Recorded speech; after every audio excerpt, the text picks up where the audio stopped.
Hello, thank you for tuning in. You're listening to TruthCat Radio at truthcatradio.com, and this is Beyond the Matrix with Richard Carey. The current time is now 8:12 p.m. Eastern Standard Time. It's East Coast USA, and as Stephen was mentioning, we do have Daniel Hammarberg, who's going to be joining us. At least he's supposed to. We're going to see if we can still get him on here. So that's why we were a little delayed in starting the show, folks. We're having a little trouble connecting with our guest. I know he had two different accounts with Skype as well. He sent me another one this past month when I was chatting with him. So, we'll see if we can bring him in. Just short bit here. I just would like to open up the show first by mentioning that we are listener supported at TruthCat Radio. We don't accept any sort of monetizing or corporate advertising. All our archives are free. You can access them on our TruthCat Radio YouTube channel after the broadcasts. And, of course, all this live great programming information cannot come without us paying the bills around here to keep it all running smoothly.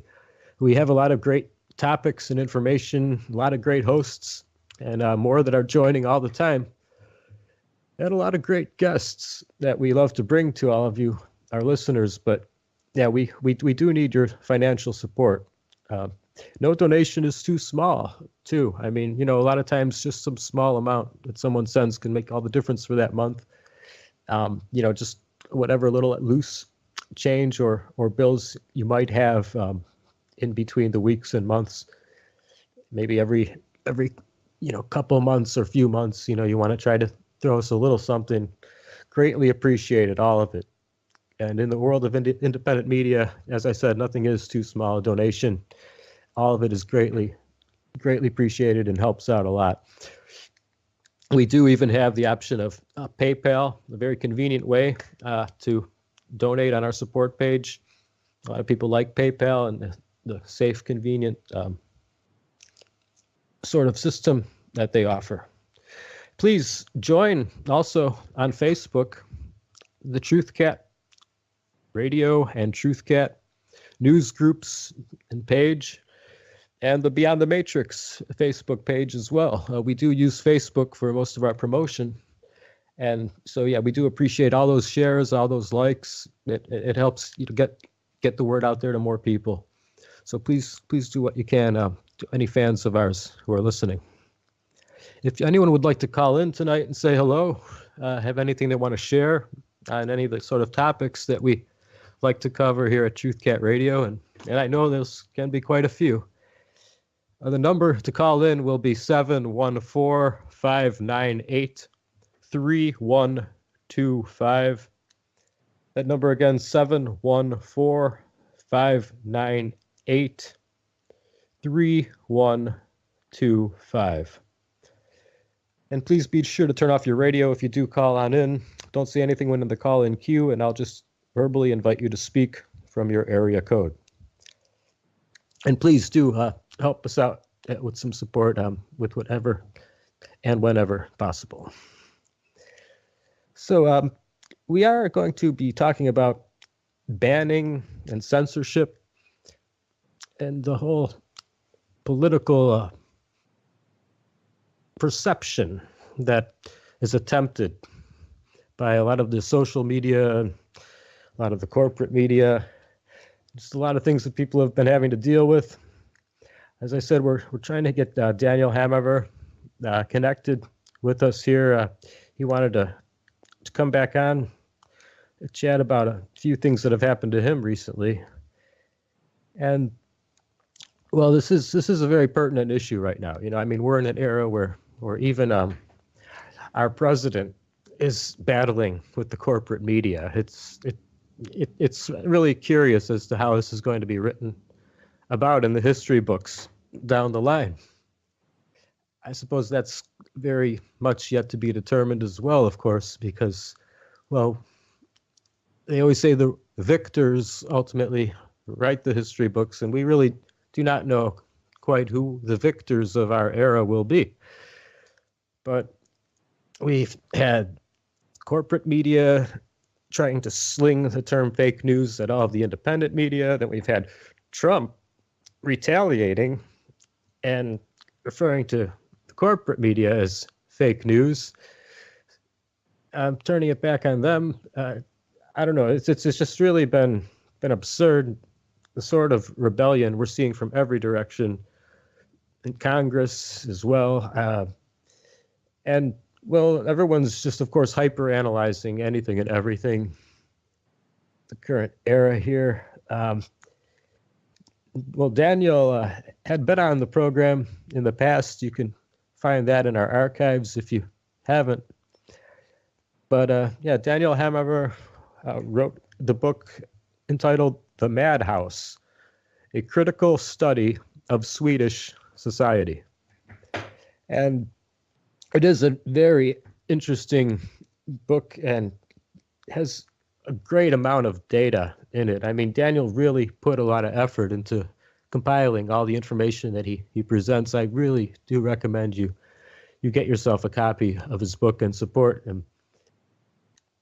He's been very active in Sweden regarding a lot of issues,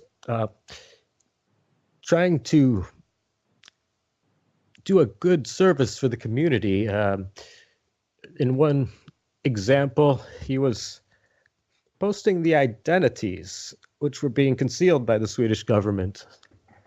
The identities of a lot of known child molesters. I mean, these people were convicted, okay? Now, because the political perception on immigration is just extraordinary, as far as the control that the UN wants to impose, basically coming mostly from the power hub in Brussels. But I mean, all these nation states are not allowed to speak out about any sort of crime if it's related to these refugees, these immigrants. It is just not allowed, basically, to say anything that could speak ill of immigration or the whole multicultural agenda. And so these people are being protected. I mean, everyone has seen, it's quite commonplace. In the West here, we've, seen a lot of examples where, yeah, these people will be made public in these sort of cases. You have a sex offender move into a neighborhood and he has to alert the neighbors, that he lives there now and all that sort of thing. So, I mean, this is someone who has been convicted, though, of doing this to a child, keep in mind as well. I mean, this person's been convicted. There have been attempts at deporting. And, of course, when Daniel tries to do what the government is not doing and just, post the identities, information, whereabouts, photos of these predators who are once again on the loose and could certainly be a danger to anyone or their young daughter or niece, and is banned, is straight out seen as the bad guy, basically. And well, there have been a couple of other incidents. I know this one individual had contacted him recently, and this was about just some similar incidents of information being posted, basically, whereabouts and things doing harm to these businesses related to these individuals. I do want to see, once again, folks, if we can get in touch with Daniel here, if you can bear with me for a moment. He was making a special point due to the off hour this turns out to be in his home of Sweden. It has been surprising. I was aware of Daniel for quite a few years. I've known him for about a little under a year now. but it has been quite interesting. I mean, for someone who's already been aware of these situations in his home, well, we hadn't really heard much about Sweden here. I mean, I mostly knew of him through a Swedish-based or originally Swedish-based variety news, independent media website and station.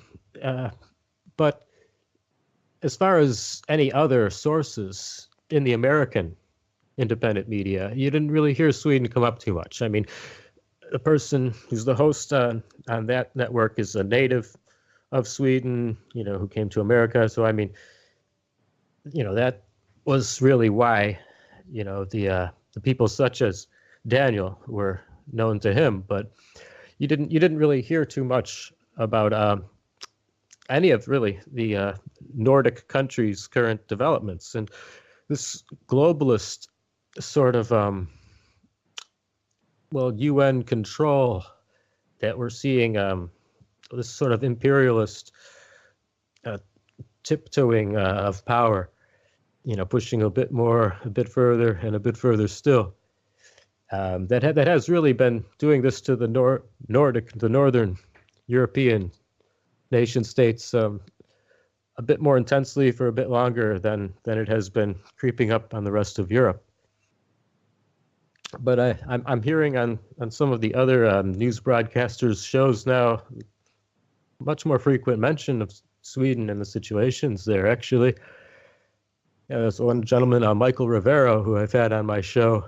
Michael gets a pretty good audience. He's been bringing up Sweden and having guests bring it up quite frequently lately. We're hearing Trump bring up incidents in Sweden regarding immigration. I know some people were even trying to say that he doesn't know what he's talking about, trying to act like the situation doesn't exist. And well, of course, then it just so happened that some riots broke out.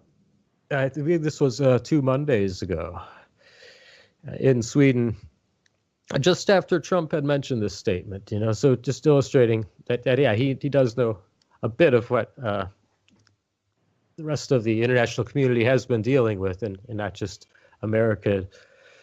He doesn't just have tunnel vision to what he's being told regarding this country, or tunnel hearing, I suppose you'd call it.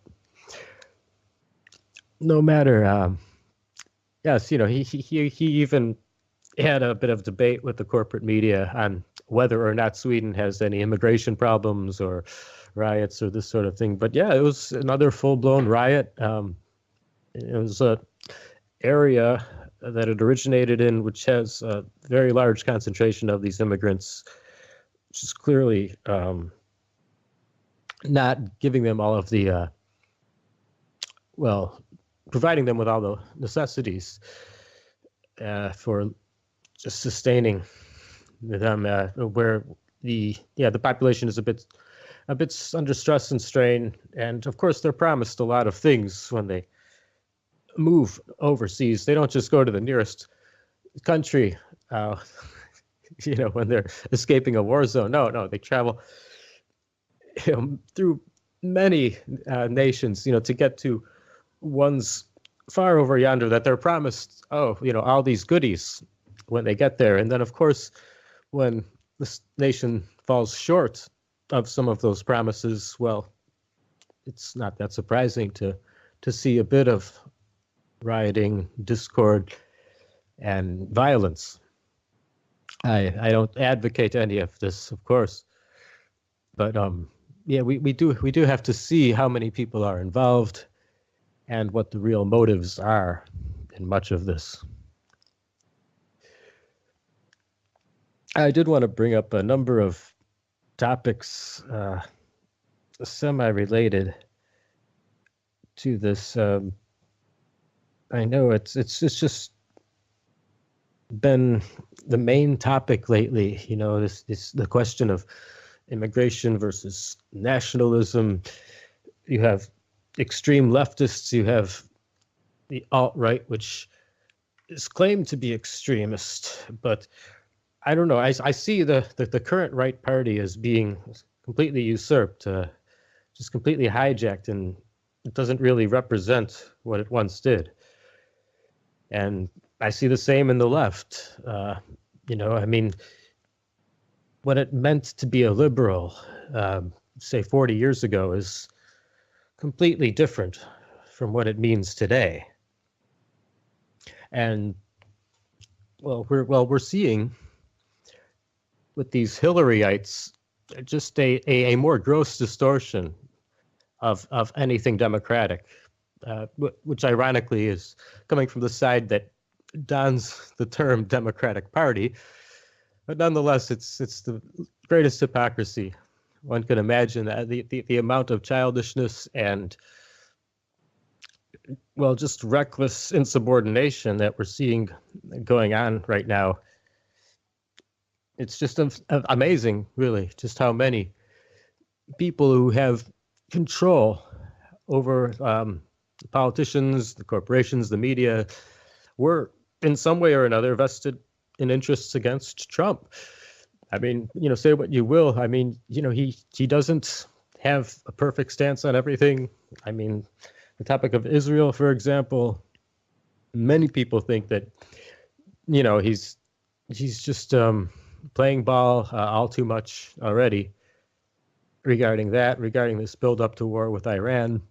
A lot of people think that he's still far too naive, but hopefully regarding at least that situation, he'll see more of what the Israeli government really is all about as time goes on, of actually interacting with them, as opposed to when he was a private citizen, just hearing what the corporate media was portraying them as.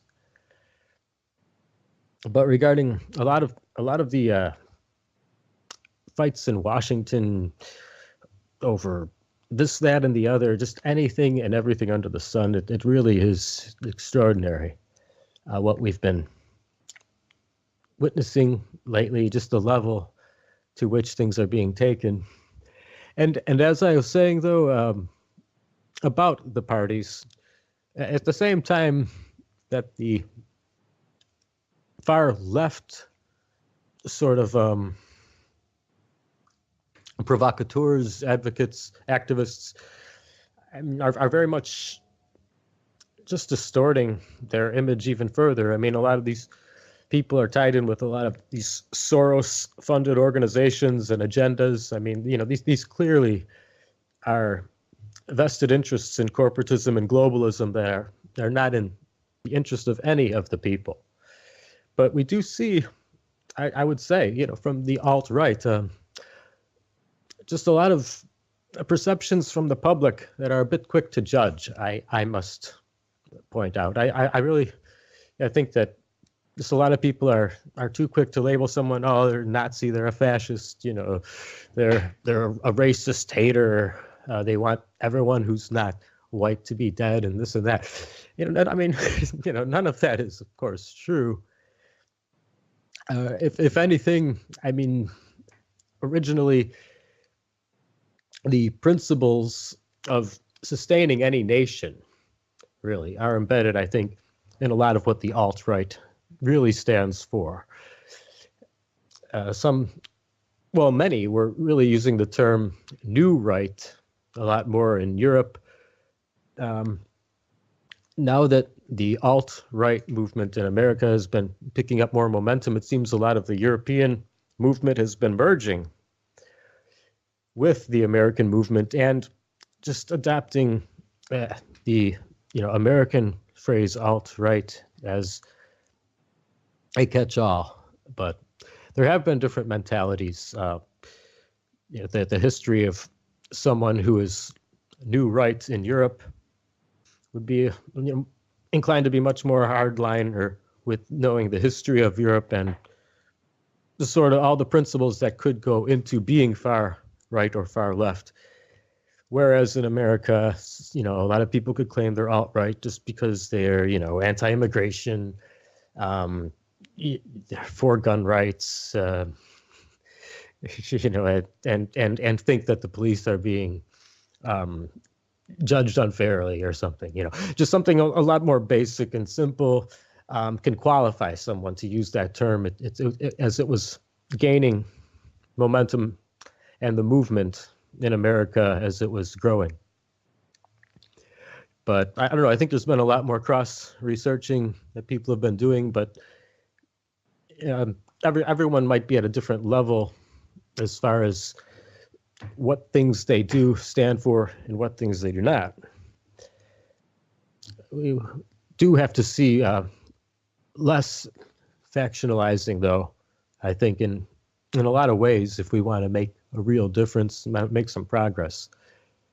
And, well, it seems that basically anyone who is anti-globalist should be pro-Trump and should be an ally to the alt-right. I think that's the simplest way you can break it down. You know, I mean, we can cross T's and dot I's later on, and, you know, everyone's got the right to their all subsets and, you know, groups and ideals, but we also just do need to see, you know, what the battle lines are, if you will, and just who all is playing the game and for what purpose.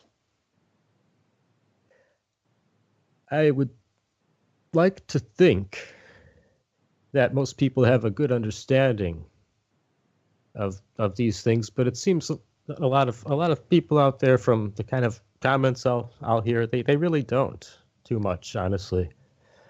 I've had a lot of examples of just people giving these sort of references when globalism is brought up, for example. It seems that there are a lot of people who don't maybe keep up much with politics, but they still have the impression that the whole principle, when they hear the word globalism, is something very benign and looking out for the public welfare, you know, of the community as a whole. You know, just something that is just very peaceful, anti-war, and just, you know, embracing looking out for the welfare of all. You know, it sounds nice, globalism.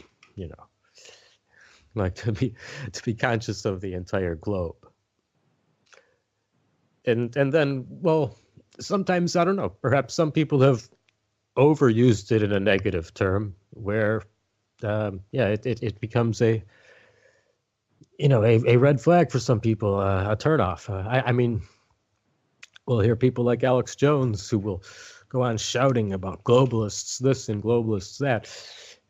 You know, I don't know, it might make some people just start putting it in a category that's too much of an abstraction. You know, this is just a figment of someone's, you know, overactive imagination, that this isn't anything of substance. This is just a strong catchphrase for things you're upset about or something.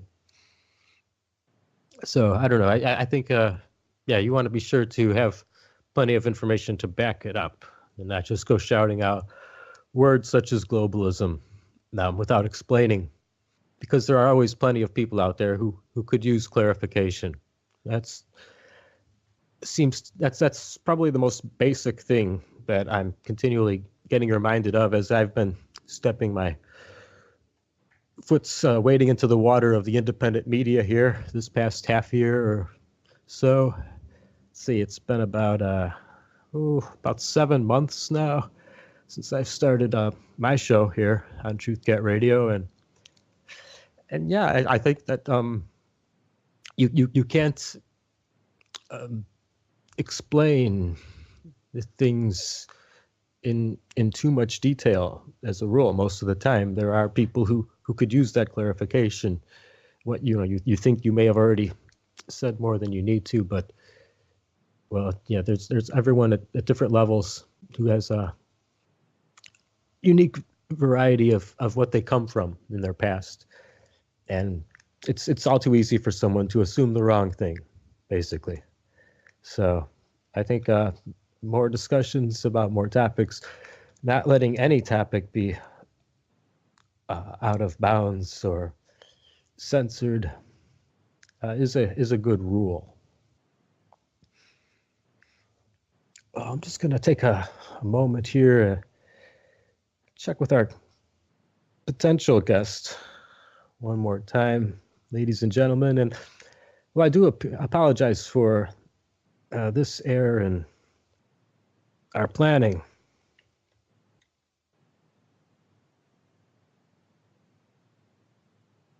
We do have a lot of topics I did want to get to about some stories related to what I was going to have our guest discuss. If we can't get him here, that shouldn't mean that we can't still. Oh, Richard, I just want to give you a quick update. As you can see, he's still not green yet, and I had all this noise around me, so I can't just jump in and I have to wait for the noise to stop. But anyway, you're doing great, man. Just okay. All right. Well, I don't think I'm gonna hear from him, so yeah, I'm just gonna. Well, you said he was like sleeping or something, didn't you? Yeah, he meant to just get a He's short supposed to wake himself up. light sleep and wake himself up. Yeah, famous quick nap thing, huh? The old quick nap syndrome. Never works out that way. Yeah. All right. Well, anyway, as I look at my Skype, I can look at all these people I drag in and infest your show with, but you don't want me to do that. No, I don't. You think can do that yourself. Yeah. I have a piece of glass stuck in my finger. I'm trying really hard to find a way to get it out. So I'm kind of focused on that right now. Oh well, yeah. Duct By all tape. means. It's below the skin. I got to cut through surgery. Yeah. Anyway, all right. Well, back to it, man. I'm waiting for my tea to brew so I can have some iced tea and try to get ready for my show with Joan Hangarter. Excellent. Yeah, she's going to be a host with us, isn't that right? Yep. She's going to be starting 10 p.m. slot on Monday. Great. Pretty soon, right after Shima Moore, who's going to be on 8 after Dee Marie. All right. Well, I'll let you do what you need to do then, Stephen. Yeah. Okay, you do what you do. Sorry for interrupting. Bye. Oh no. Yeah. Thanks. Okay.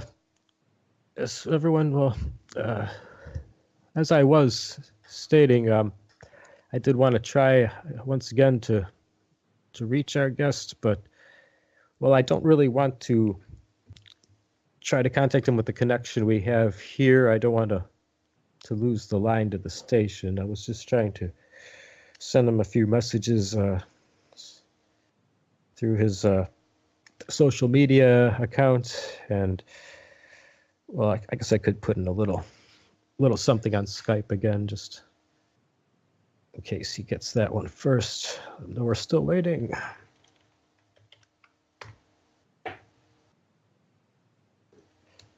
But some of these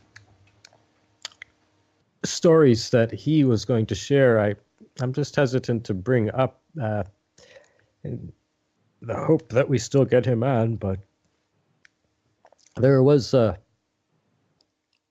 particular incident that I was particularly excited about. There was evidently a threat of a lawsuit that he had been dealing with. He had just recently been contacted by this person, but he had been posting their identity. I had mentioned this site that had been putting out the identities of child molesters, convicted child molesters. It's not just accused or anything, Athir was the one gentleman's name, an Arabic immigrant to Sweden. And he's about my age, actually. So immigrant. This person's not that young, is the point. But no, he was about what, like say 40, looks like 41 years old or something. This gentleman, but he came to Sweden as a quote unquote refugee, and when he was in his 20s, he well, had a lot of incidents with these young girls. Were underage as far as the West considers things. The grooming little girls, so to speak, during his 20s. Eventually convicted of having groomed hundreds of girls and gets a 10-year sentence with deportation. Now, wouldn't you know it, he was released in 2011, moves to Iraq, and he tries to fool the people. They have the impression he's got this solid career behind him. He should be consulted for their business ventures, and that he's had this big history in America as well. And evidently, he's got a lot of things going for him there now. And well, old Daniel had material posted, of course, the site he has, and you can find that through Facebook. I advertise for the show here. I have Daniel's information. If you look down under his Facebook profile and page, you'll also find this site where he posts the identities of these pedophiles, and you'll find it initially in Swedish, but of course you have the translate option with Facebook. That should be no problem if you're curious to peruse it yourself to see what we're referring to here. But well, he had his material up about the gentleman for some time, and these people affiliated with his business contacted him. I mean, Daniel's here telling the truth about this man. It's evidently actually having enough of an impact where it's hurting the person's business. So he has these people contacting him. This was just early February. So, I mean, this was like less than a month ago. February 7th, he had marked, and this person contacts him under a taken name, then pretends to be from MS Legal Team, essentially threatening legal action. Well, I mean, Daniel sees through all of this. He has a blast telling his anti-pedophile network about it, and you can see how he responds if you go through those same links I mentioned to his posts for this pedophile identification page that he has. I suppose that's a pretty good way to describe it. But he's been banned 8 to 10 times from Facebook. 8 to 10 times for putting up material about convicted child molesters. It's just ridiculous, the sort of world we live in now, folks. That have supposedly served their time.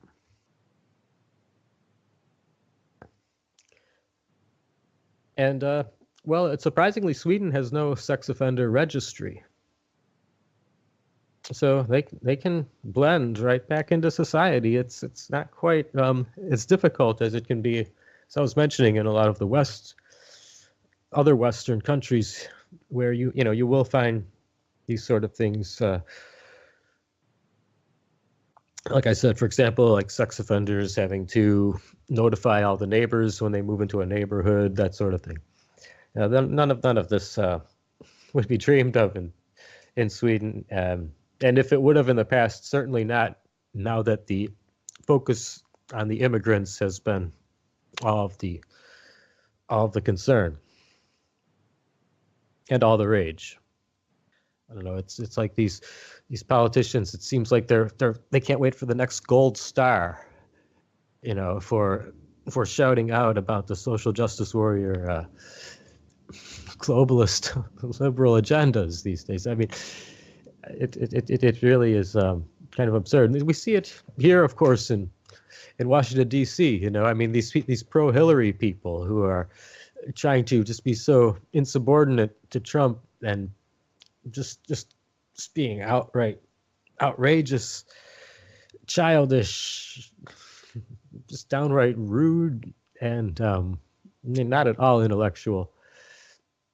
But yeah, it's like they're hoping, that they're going to get another little pat on the head and promotion each time they have these little outbursts. It's really starting to get well, more and more of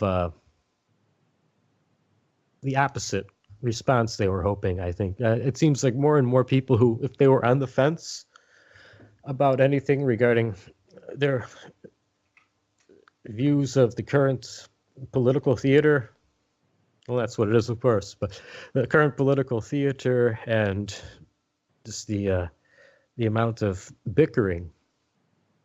Well, I mean, this surely is showing them who they would and would not want to support just by the the very nature of the way these people are acting.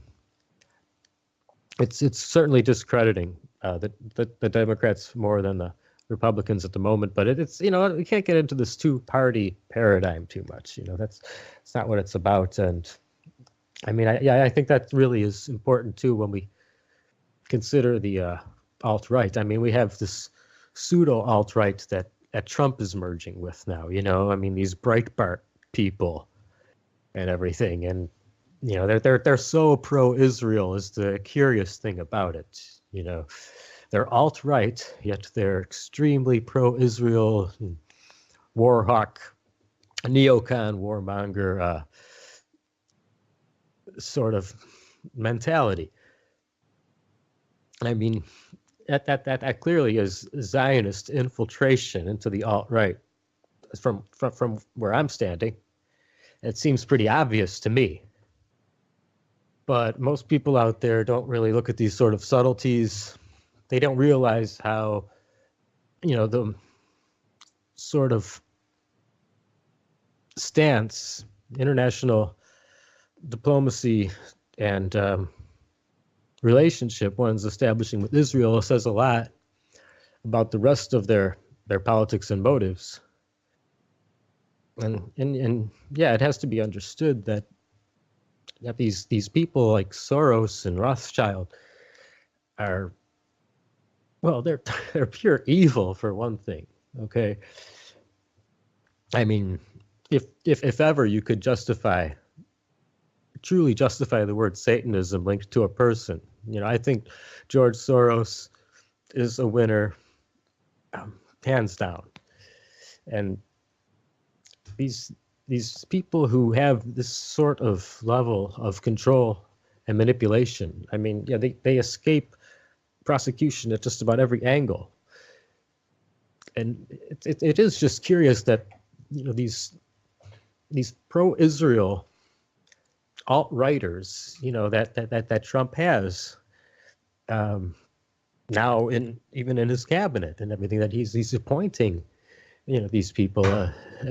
He's been pretty friendly with some of the other independent media, not just Breitbart. I know he's been very friendly to the InfoWars troop.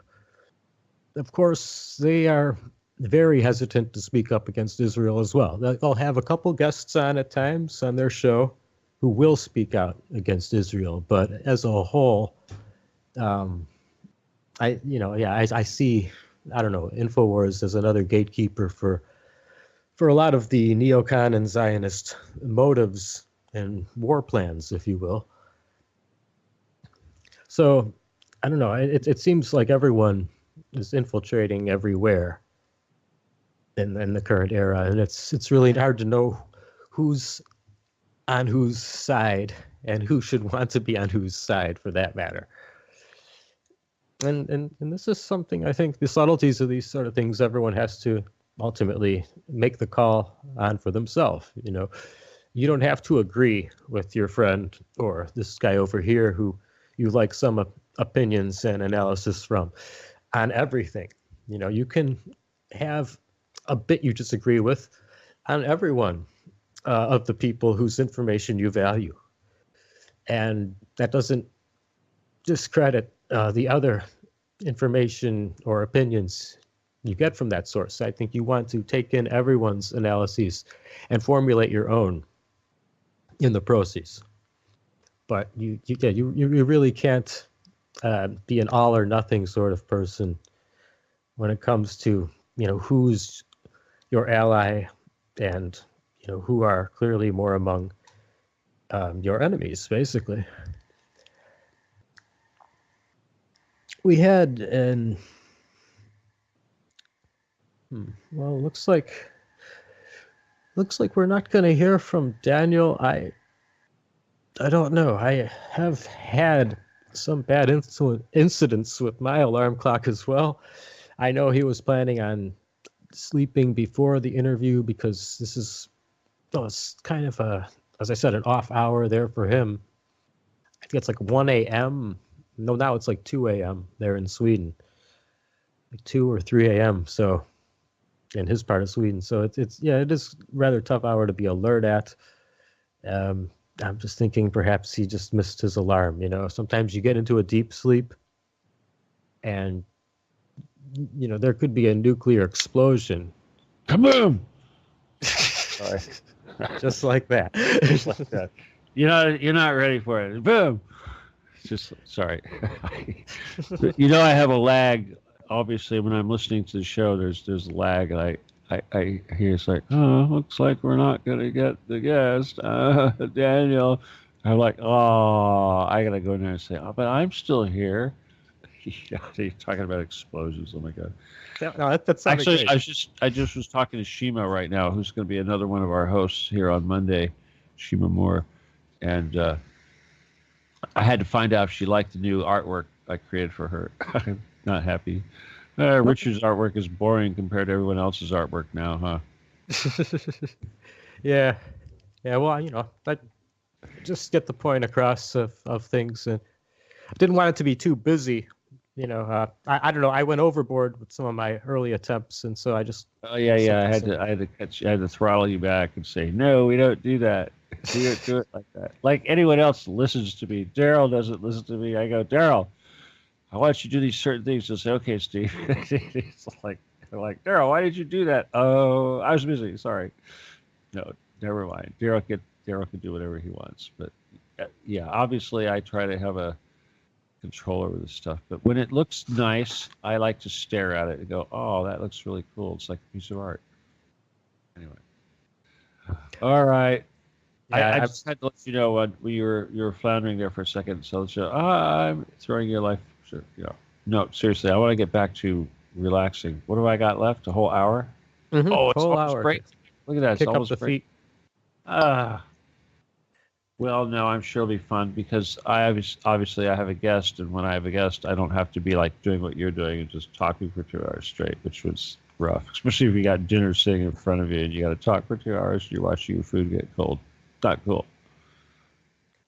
Yeah, well, yeah, you've had a lot of. I just was hesitant to say too much of what Daniel wanted to share in case he does come on late. But it looks like we're not going to get him. I might as well just include whatever he wanted to mention as well here. Well, when you were talking about him, I was kind of remembering our last conversations. But you had the last. Now Daniel isn't the same guy, I'm pretty sure. But we were talking. You had a guy on from the Netherlands. Who was that? The Netherlands. Yeah. Was that? Yeah, that was, last week. You mean last week? Was it last week? Yeah, we were talking about Beatrix. Yeah, well, right? well, the former pilot, the former commercial pilot. Okay, well, I can't keep track of these shows. Come on now. All I know is we were talking about pedophilia and royalty and all that nonsense, and why the hell was Queen Beatrix hanging out with Lady Gaga, all that stuff. You remember that now? Yeah, I've had a few guests bring up the whole pedophilia thing. I think some people bring it up, like, I don't know, so much. Like too much? That get some over it already? Well, some people focus on it so much that it makes some people out there think that. I got to say something. Not Graham true. was talking about it today, and he was saying some things that that I hadn't heard suggested before. He was talking about Disneyland, and of course, I grew up at Disneyland and Anaheim and all that. It's like, come on, my thing says Anaheim. I know a little bit about Disneyland, but and I've actually been to the Club 33, so I can tell you a few things about that too. And yeah, there are stuff like that. And these tunnels he's talking about, there's totally tunnels, but what he has to understand is he's saying that these tunnels are for pedophilia and all this stuff, and that's the first time I've ever heard anybody say that about Disneyland, which is interesting. But I can tell you what these tunnels really are used for, because they really are all over these parks. They're used for moving the money, first of all. You know, it's like all these venues that take in all this money, like especially, you know, for instance, I'll give you an example. Tomorrowland Terrace is a food venue, and people are coming in there and just dumping, you know, tons and tons of cash at these places. I mean, come on, they're just people are lining up to hand over their cash, and that cash takes up a lot of space. It's kind of like Vegas, and you don't think that they're just going to open up a door and some armed guard is going to walk around Disneyland pushing a big old giant cart of money. Could you imagine if the tourists saw big giant carts full of money that they would have to have counting rooms in all of these locations? It's so much. It's just like gambling, you know, it's like Las Vegas. So obviously that's what they do.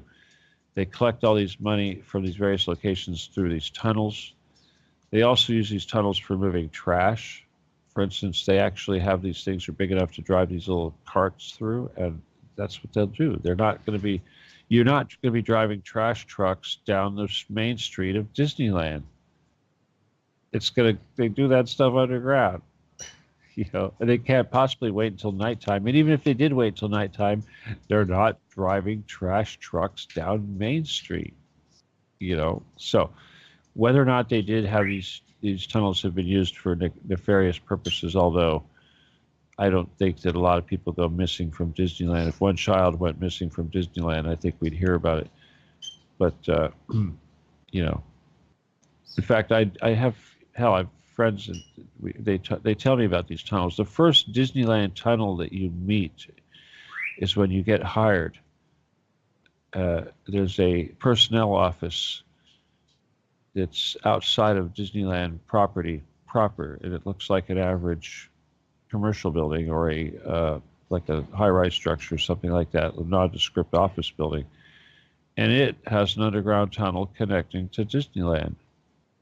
And for obvious reasons, they're connected.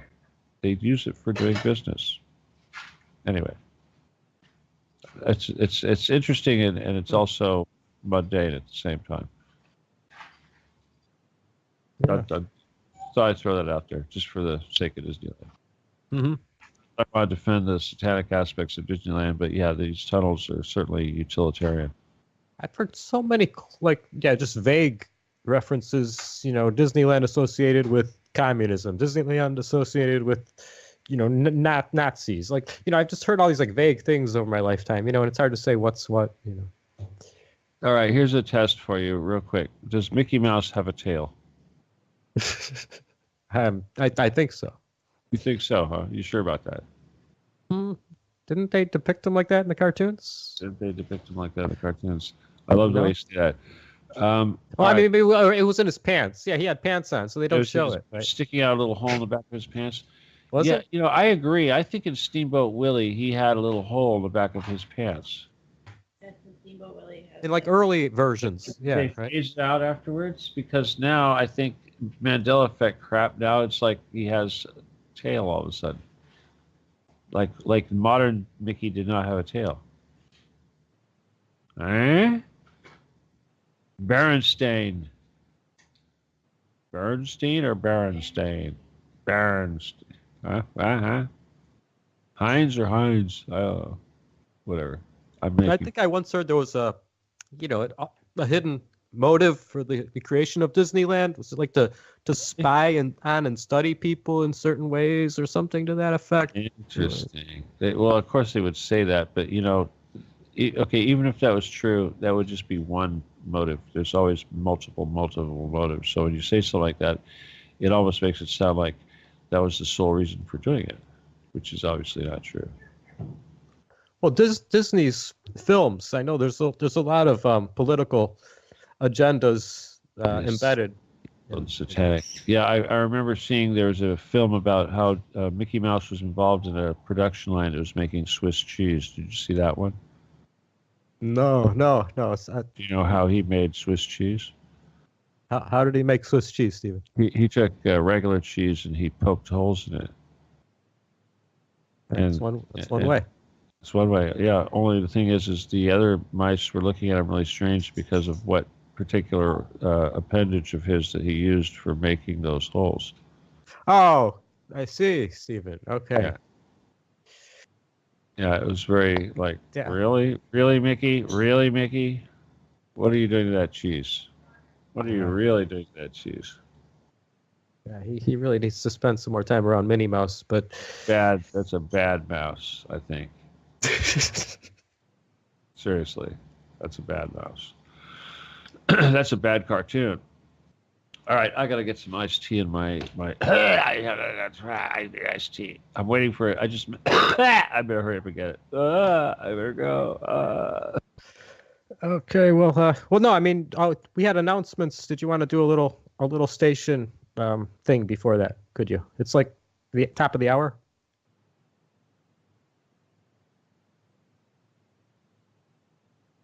Hello. Okay, Stephen. I guess he's gone, folks. Well, I suppose I will just at least remind everyone that the Stephen D. Kelly show will be coming up right after my program. And so that's 10 p.m. Eastern Standard Time, East Coast USA. And it should be pretty interesting. I know that there's a very interesting lady Stephen has on for a guest today. I don't have her name in front of me right this moment, but I know she's a new host coming to TruthCat, and it's going to be one of our new Monday night hosts or hostesses.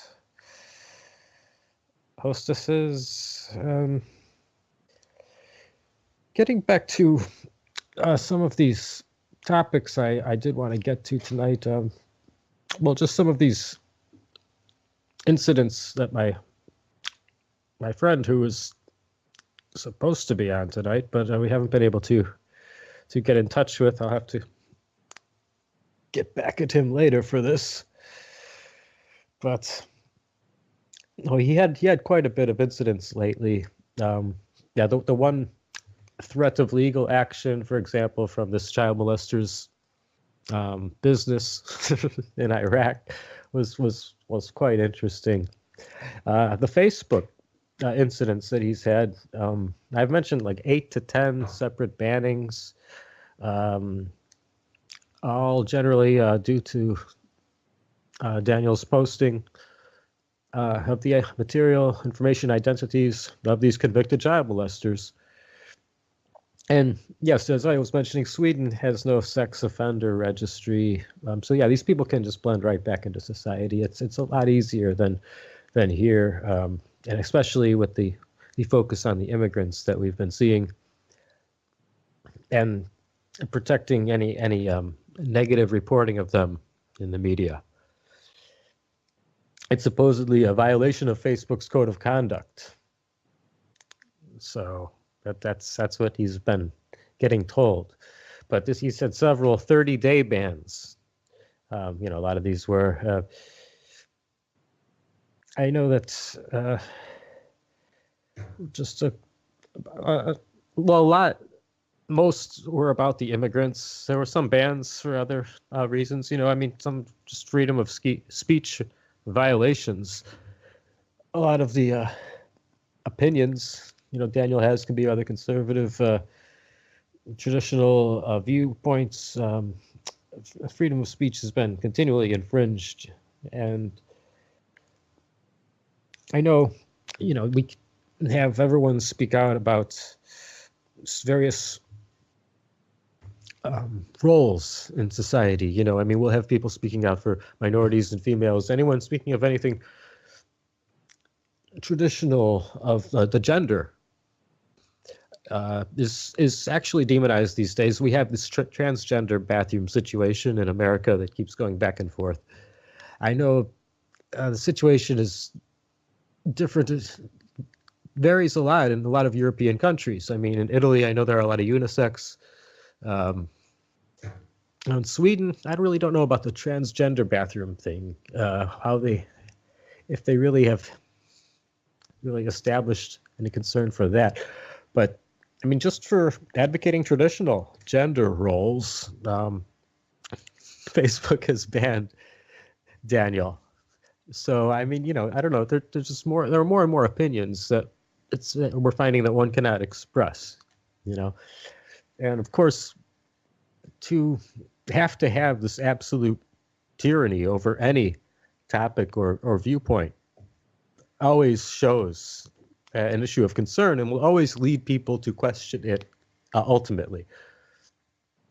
I mean, in recent times, the big initial topic that has been made taboo, of course, is the Holocaust.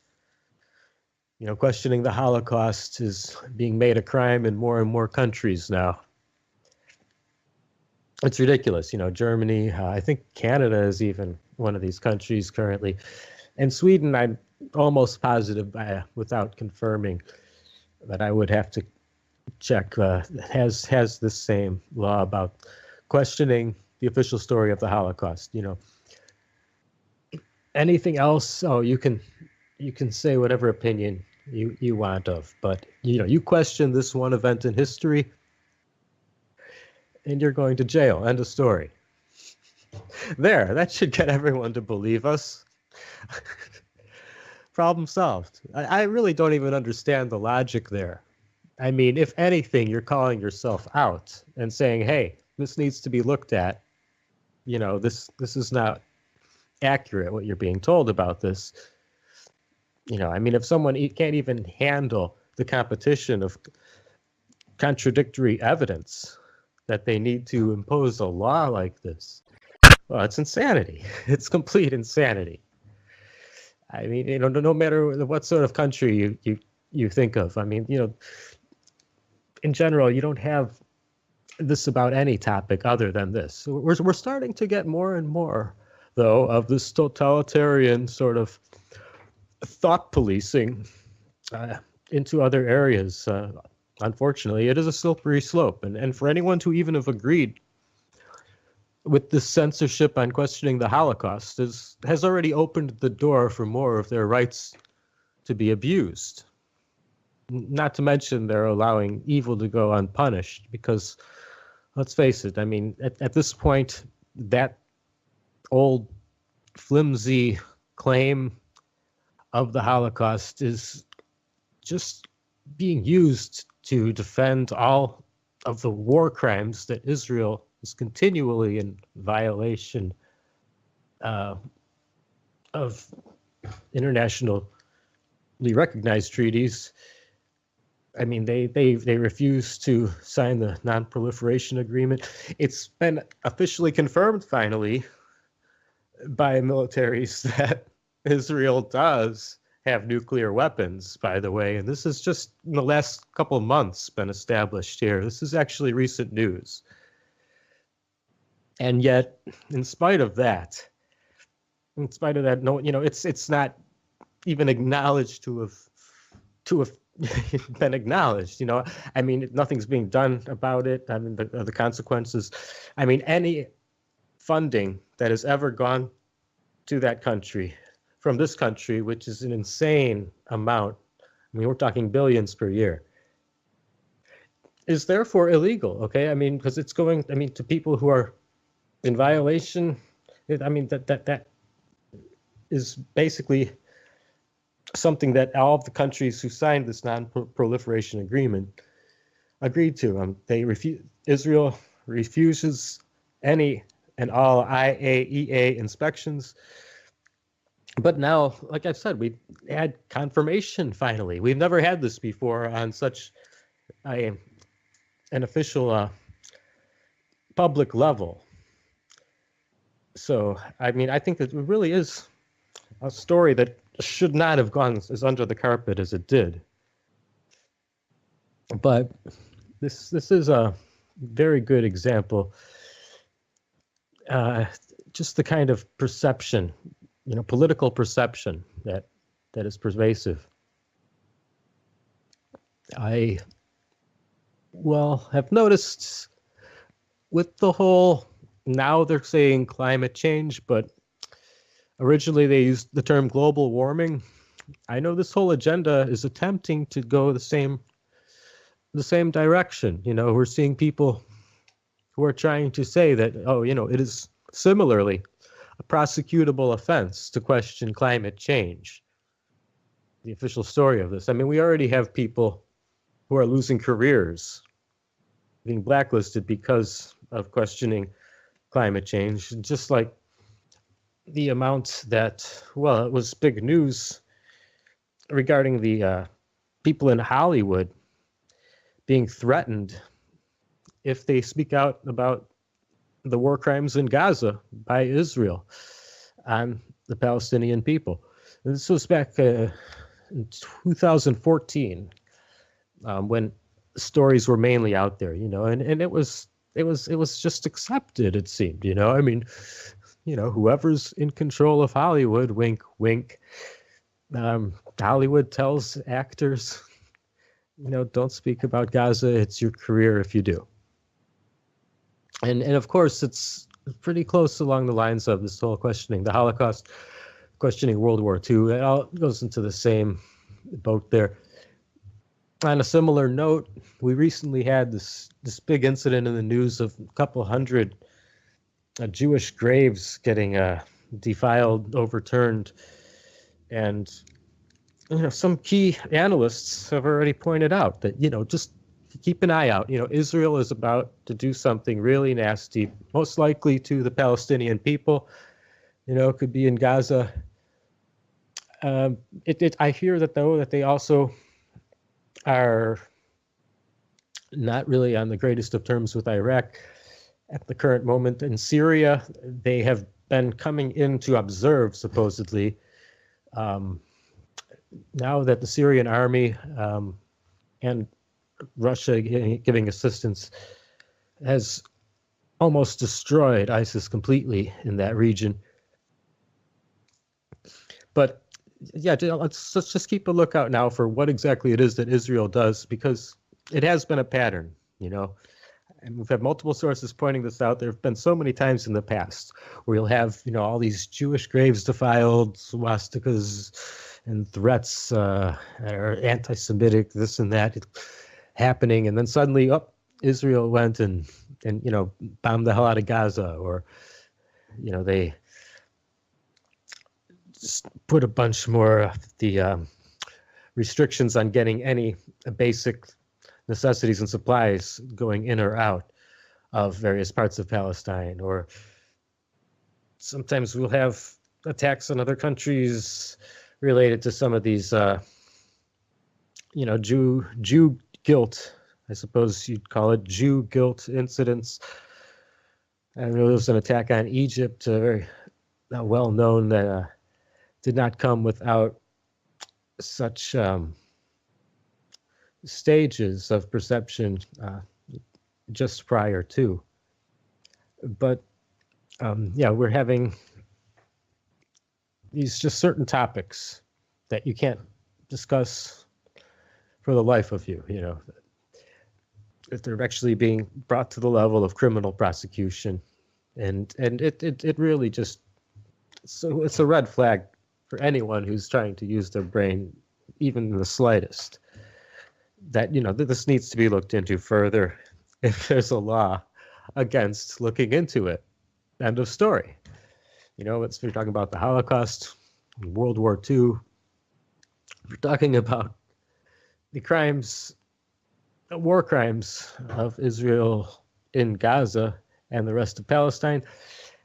If you're talking about global warming or climate change, to use the phrase of their current strategy phrase, and this immigrant situation is almost going that direction now. I mean, we're seeing more and more countries treat it that way. I mean, Sweden is a perfect example of that. I mean, just say anything negative about the immigration situation is being more or less at the level of a crime.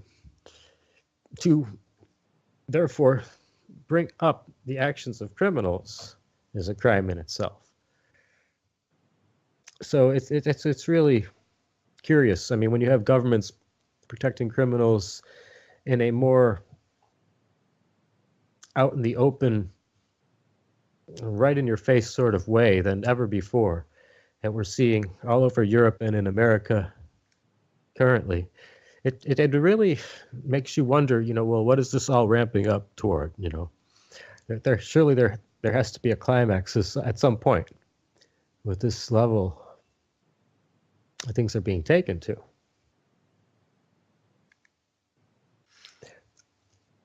I know Russia today is pretty extreme with the amount they'll allow and not allow in their comments section, and this was another issue evidently for Daniel recently when he was posting information. I know this was about Facebook's own Mr. Zuckerberg,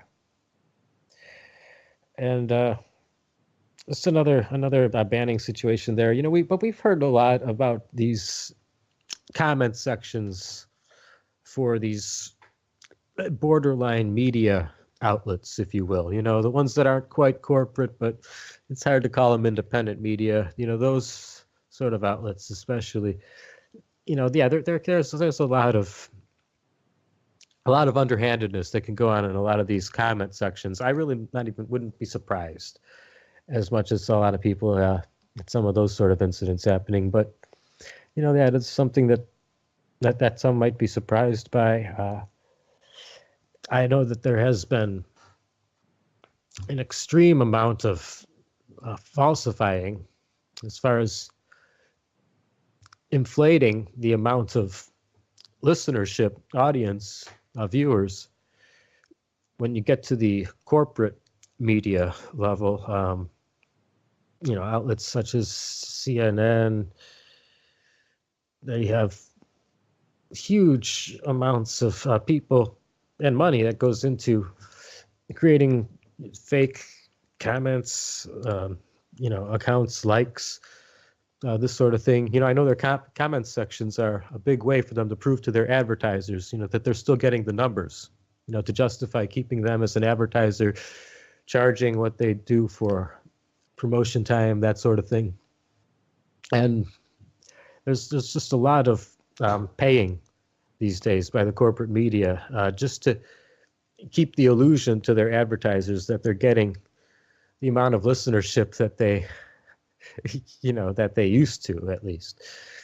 And it's just starting to get to a point where people are wondering if and when there could be a threat on the internet as a whole.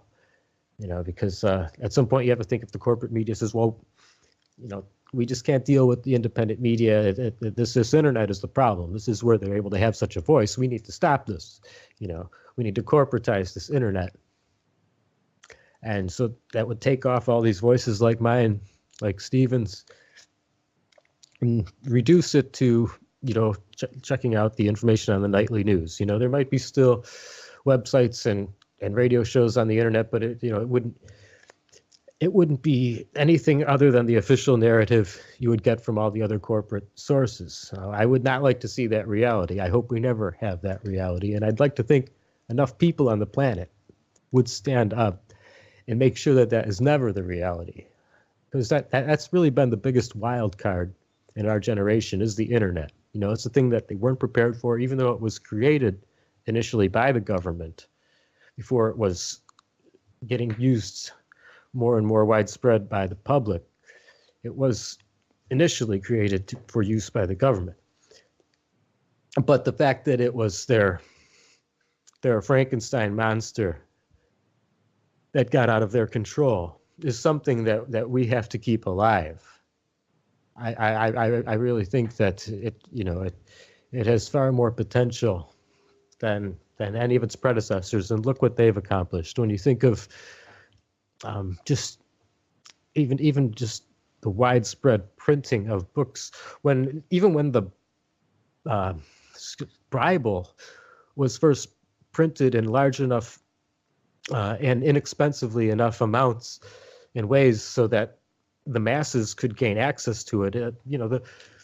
The bishops had a big problem with this. They didn't want any control out of their hands. For more people to have even a copy of their holy religious text, was a threat. I mean, people wouldn't only be coming to them for all the answers and information anymore, basically. And that leaves more potential for others to interpret it if they're the one looking at the pages or reading it to someone. And so then, of course, with the printing press, there was another big challenge to the establishment. And of course, television, I mean, these were golden ages, of course, where so many small startups could exist. In recent times, we've had so many buyouts of so many of these radio stations, television stations, more so, that just the amount of laws that used to exist have been removed is the problem. These were safeguards to make sure there are enough opinions out there, that a very tiny amount of people with a lot of money couldn't control all of the media, basically, and control so much mass opinion. I mean, these laws existed to stop people from becoming, these arch villain types like your George Soros, who doesn't even seem like a real person. He seems like he should be in one of these, like, cartoon superhero plots, where he's, in this big castle on the edge of a cliff, ocean side, and there's a bunch of thunder and lightning crackling in the distance, and you hear George cackle as he pulls a switch to release his new death ray device. But this is a real person, I have heard that finally they are on a government and nation state level starting to look into a lot of what he's been, manipulating, basically in multiple areas and formats. I know a lot of complaints from Asia, China, namely, and yeah, now governments are starting, the Western governments are actually starting to open an active investigation into George Soros. This is something we thought would never happen. I mean, I'm not confident that it'll go very far. I mean, on an international scale, I'm sure he has so many people in his back pocket, even corporations, some of which I'm sure he even owns. And those corporations have influence over the politicians. I don't know, someone with that kind of leverage, I wouldn't get too hopeful about. But it's nice to see, that this is at least being called out. Because if it's called out, they can't get away with it with the same amount of anonymity that they used to. And just seeing all of the links, really, it's important to see the information and evidence of a lot of the groups he's been funding, because that calls into question the motives of a lot of these groups. I mean, the Black Lives Matter movement, for example. I mean, this has had so much funding from Soros. I mean, these people are, getting on his payroll to create, violent events, basically, is what it comes down to.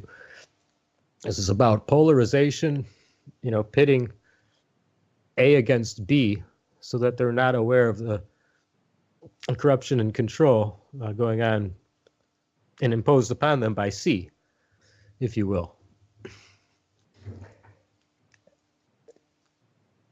The level to, at least in a lot of these Northern European countries, the level to which this is getting taken, just the amount of political persuasion is really, and I don't know, I think nearing a peak, because it really seems like it's starting to be at a breaking point already, when we have this riot that broke out, not this past Monday, but Monday prior. So that was the February 20th was when the riot broke out. And, I mean, this is not the first time that we've had these sort of incidents there, but even just the responses afterward, when you start to hear just a lot of people's take on a lot of these issues. And of course, well, you're getting a lot of comments sections and social media manipulated in the aftermath of this as well. I know that there's a bit of Facebook as a whole, for example, that might have certain automated censoring algorithms and things that it tries to look out for and minimize exposure of certain sort of posts.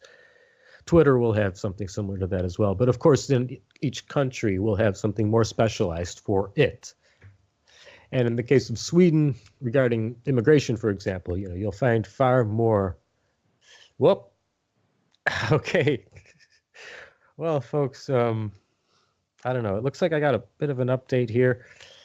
Yeah, we may have to redo this original intention for a different show, because I see it's already half past the second hour here, and we hadn't been able to get in touch with our guest. But yeah, no. Back to the situation I was mentioning with the social media. I mean, yeah, you will have just an extraordinary focus on the immigration issue when you're dealing with the Facebook of a lot of these Nordic countries, Sweden included at the current time.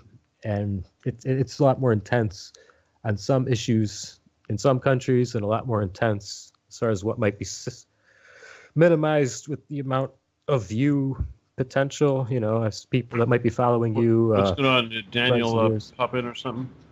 It looks like he was active in some regard. Oh, you saw him turn green or something all of a sudden? Yeah. So, but I noticed the time, and so yeah, it looks like it's. Well, who cares? No, he's not answering.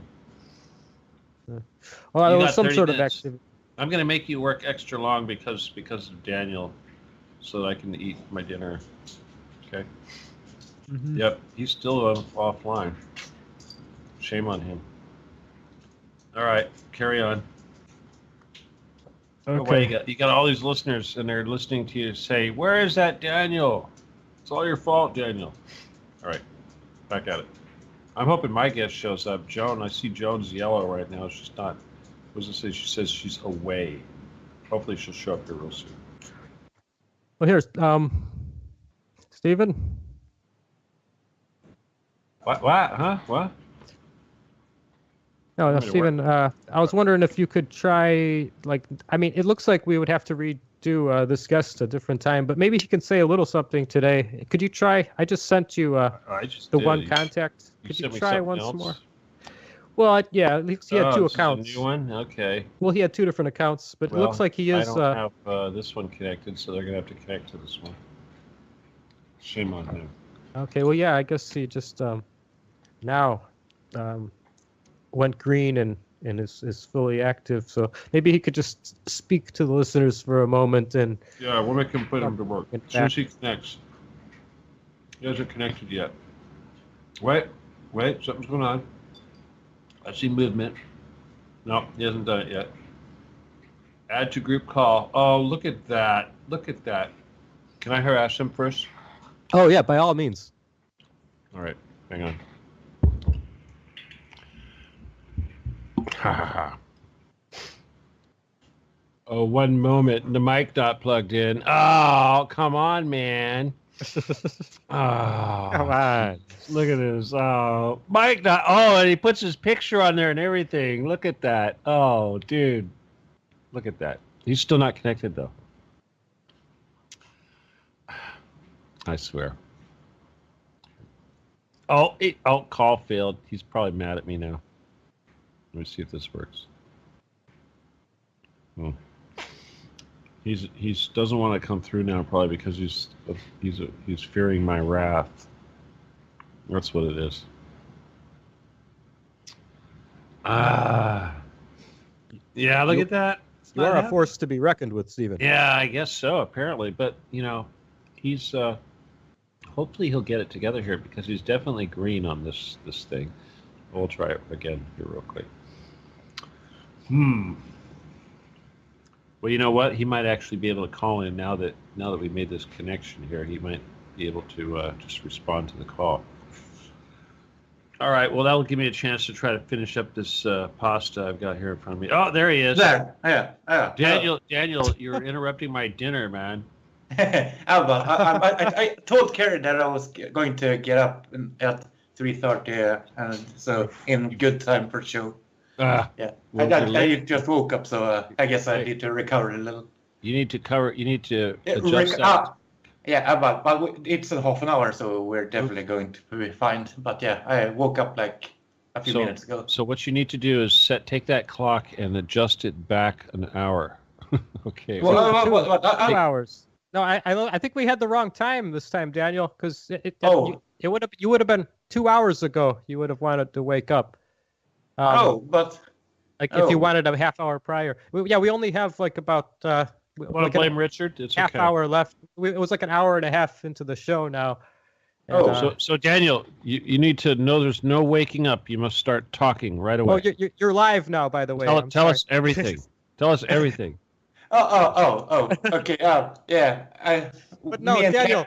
Perhaps though we can have you, back next week for a full show, and you could speak, for the 15, 20. We have like 20 minutes left for this show at least here, but I mean, I guess maybe our times got mixed up this time. I don't know, but yeah, like 2 hours ago would have been better for you to wake up. And that would be a half hour before the start. But no, I mean, I'm glad that we at least got in touch with you here today.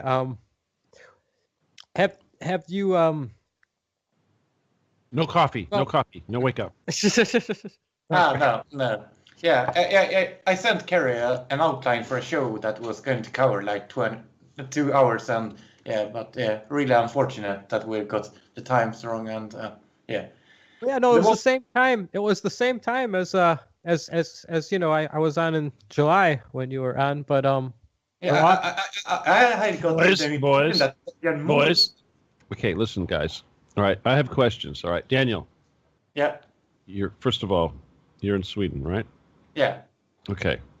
All this crap about right now, Trump saying that there's crap going on in Sweden. We all know there's a lot of crap going on in Sweden, this rapes and what have you. So when this prime minister and these people go, what is Trump talking about? We don't know what he's talking about. What do you say about that? Yeah, they really want to shut down all attempts at getting the truth out about Sweden. The fact is that the immigrants that come here, they are really prone to rape. They even form rape parties and go out and rape women. So they really run roughshod over the country right now. So it is true that it's really turning into a war zone and a rape zone, this entire country today.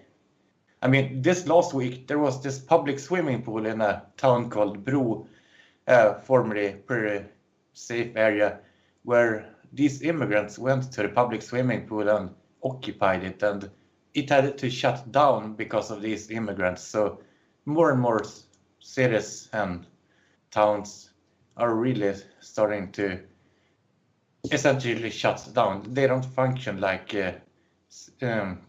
populated, civilized areas any longer. Yeah, the police are so politically correct, so they really can't do anything about it, because if a police actually tries to police the situation with the immigrants, they're called out by the politicians. So from above, it's really a concerted attempt to shut down and the attempt at a well-functioning society. And the state that really should have the purpose of maintaining order is intentionally attempting to destabilize it and ruin society. Just to remind the listeners, this is Daniel Hammarberg from Sweden that we're speaking with, and he's a Swedish dissident, conservative, and nationalist, member of the alt-right, and he's the author of The Madhouse, a critical study of Swedish society. Now, Daniel, a lot of these rapes aren't even getting prosecuted, right? Then, I mean, the police aren't even arresting for a lot of the rape and all that? Yeah, it's all in criminal investigations. It's always hard to come up with evidence. So more and more the police now are simply giving up any attempt at finding the offenders. So it really comes up to the victim to be able to produce evidence. If they don't, then really the police aren't able to assist because they're being directed to so many politically correct tasks, like if a nationalist holds a demo or something, then the police always go out to harass them. So, I mean, if there's an organization called the Nordic Resistance Movement, which is National Socialist, so it's not everyone's cup of tea really, but whenever they go out and have a demo, the police are always there, even if they're just handing out flyers, like a few people showing up somewhere and handing out flyers, then they can be pretty safe that like 10 or 20 officers show up to shut them down. But if there's a rape somewhere or similar, then you might have 1 or 2 officers. So they're really being aside political tasks instead of enforcing law and order. So that's a real drawback, and that's what I think causes the problem. Hey, Richard, can I be like really frank here, really quick? If you don't mind. Yeah, sure. You don't mind? Since I insist. Since it's my network, I can do this. Yeah, right? since it's your radio station. Yeah, please. All right, Daniel, listen. Question. Yeah. All right. Obviously, this is coming from the top down. So, these individuals that are responsible for this, and I'm talking about the politicians that are enabling this, are they Jewish or are they paid by Jews? I think they're in the position they are because of their service to Jews. Really, Jews are pulling the strings, even though Gentiles are the ones who actually enforce it. Yeah. So they're Gentiles, but they're getting someone's paying for them, and they're not the ones that are paying for it are obviously not Gentiles. Okay. Yeah, there you go. I believe the system is so that people know they can expect rewards after they have done their service. I mean, if you serve as an officer, a police officer, and you do your regular job of attempting to enforce law and order, you don't have a pension or anything to look forward to really. But if you do the politically correct agenda and serve Jewish interests, you can expect going on talk show circuits and getting book deals and such. So they know if they do those biddings, they're rewarded after their career. So that's the way it works. And Daniel, this recent riot that was like what two Mondays ago, was it? I think the 20th of February or something like that. Yeah. Could you tell us what information? I know they may have tried to censor a lot about it, but from whatever places you were able to pick up, I mean, what have you heard about these riots? Yeah, it's for me, it's like one in a long, frequent such instance. There are a lot of them these days, so I really had forgotten to read up about it. But yeah, I mean, these stories come and go all the time. Yeah, right. And you live there, and I figured it was just one that we heard about a little more than most they try to cover up. But I figure you would know, like, yeah, just the amount that these sort of riots go on. And yeah, well, what's your opinion on it? I mean, I know a lot of them are frustrated. They're promised a lot of things when they come to the country. They don't get all those things, even though they're all raping all the Swedish women. They still aren't happy. And yeah, I guess they're probably I got the impressions already like 20 years ago that they were intentionally advertising all the things you would get as a so-called refugee in Sweden over in the third world to get people to come here. I don't know exactly what they're being told, but they're apparently given really an optimistic view of what it would be like. So they're really getting the idea that they will be served as kings if they come here, but they, even though they get paid a lot and they get really nice comfort and such, state bureaucracy doesn't really have a human side to it. So I think that's something that lacks in their experience. I mean, I don't feel they're entitled to anything whatsoever, but yeah, two things are probably missing: state bureaucracy without the human side, and no authority. So when they're acting out, no one retains control. So that's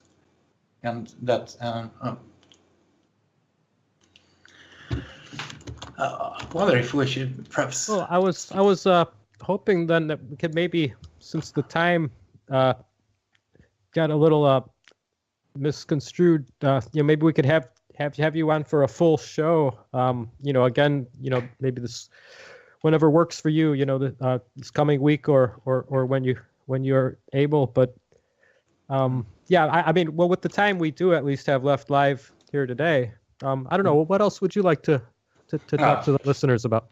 I guess the most interesting story would be this Arab pedophile I mentioned, a guy called Athir, who back like 10 or 15 years ago used to groom lots of girls here. He had come as an immigrant or a so-called refugee, and he had repaid our society by grooming little girls. And online he had pretended to be this model agency manager or something, and he had looked around for little girls who wanted to become models, and he had told them that if they sent him pictures of themselves with little clothing, they might have a chance.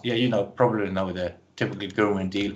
But anyway, eventually he got convicted, of course, after over 100 victims came out, and he got a 10-year sentence, which had to serve like 7 years, and eventually he served his time and got deported in 2011.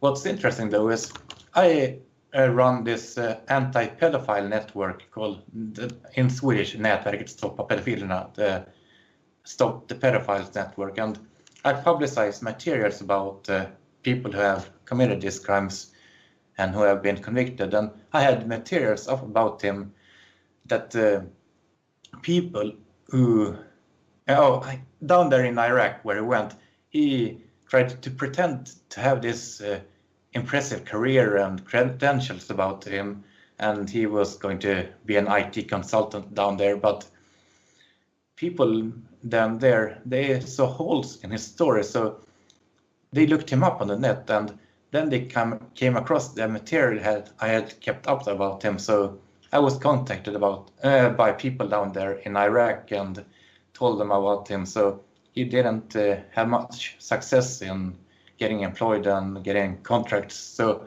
eventually he, under a false name, he pretended to be a legal representative of the Microsoft department he was supposedly heading. I mean, he's a make-believe guy. He's made up this story about heading a Microsoft department and being a high-ranking employee there and such.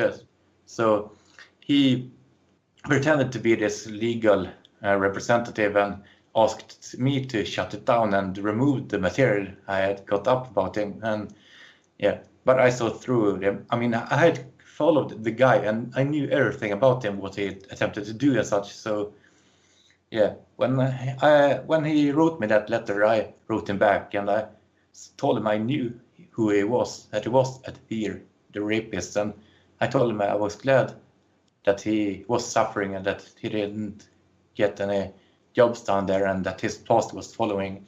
Then I also posted about it on the anti-pedophile network to everyone's delight, and that was pretty funny.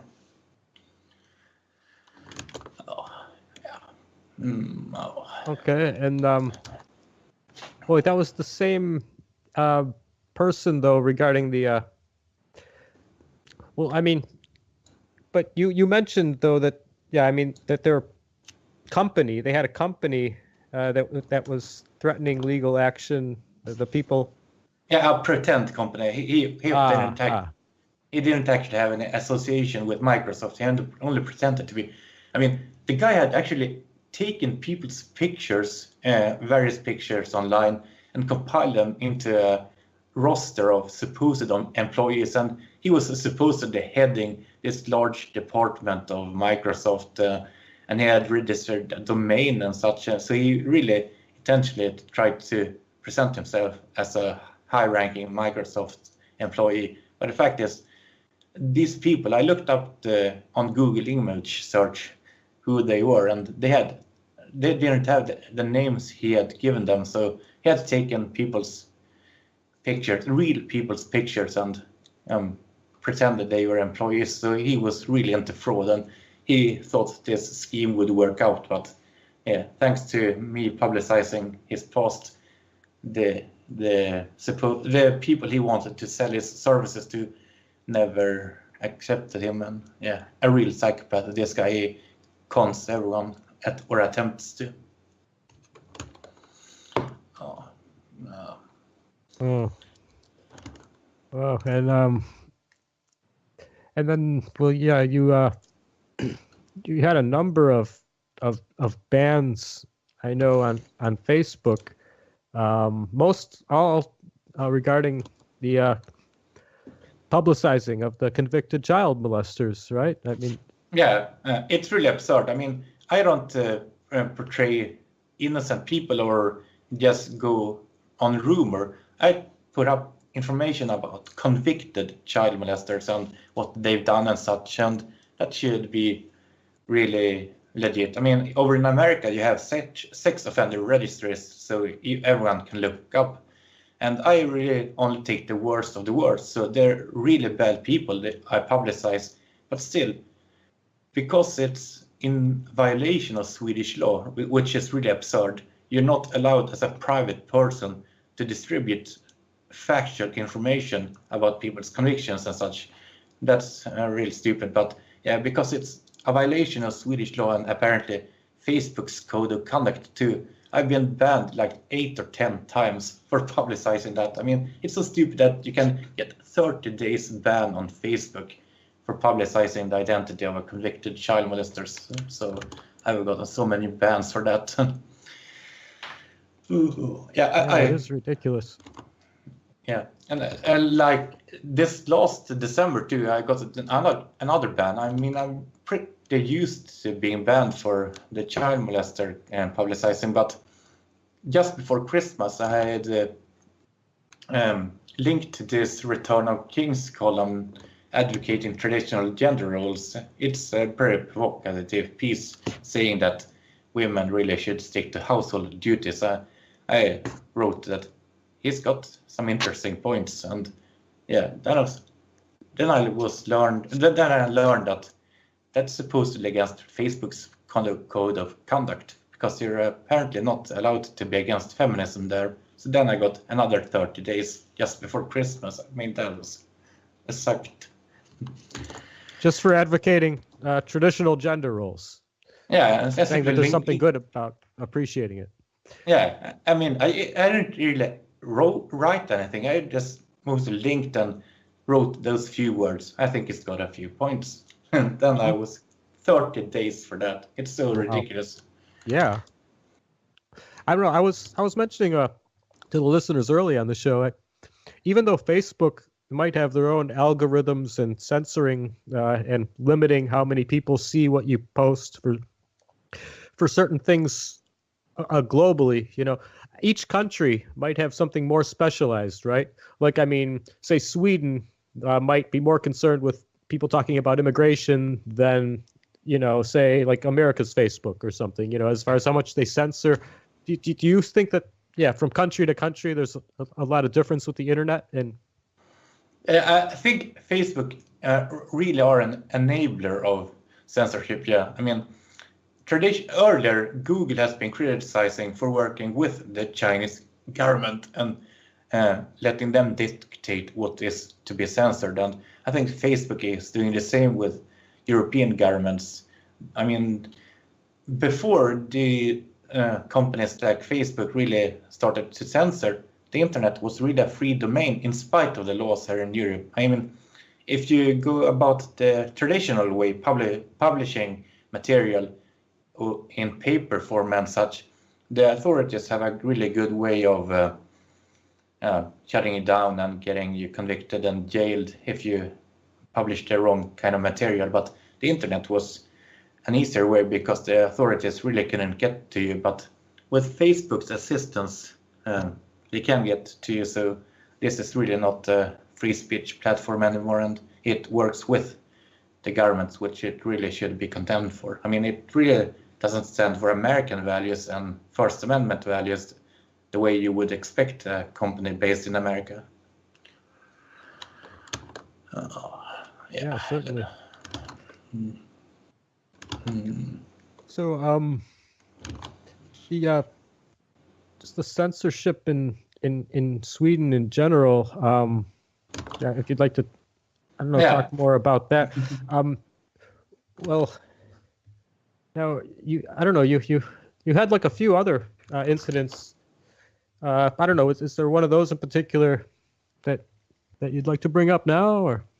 Yeah, I had sketched out this thing we should talk about. Yeah.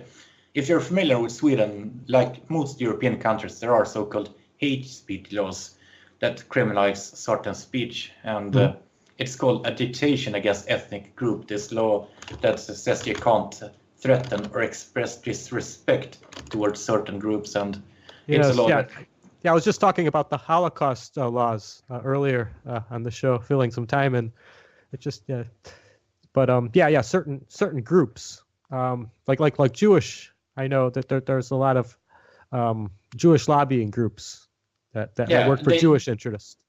They were the ones who pressured the government to introduce the law back in the 1940s, and all along, really, they've been the ones pushing to have people convicted and have this law reinforced and such.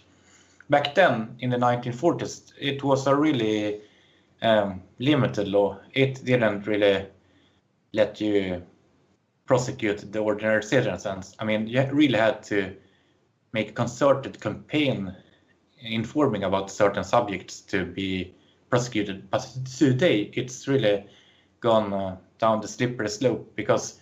So it has existed. It had existed in the 40s, though, in a mild form. Yeah, that was when it was introduced. Yeah. And what was the law? I'm sorry, Daniel, but what was the law initially stated as then when it was made in the 40s?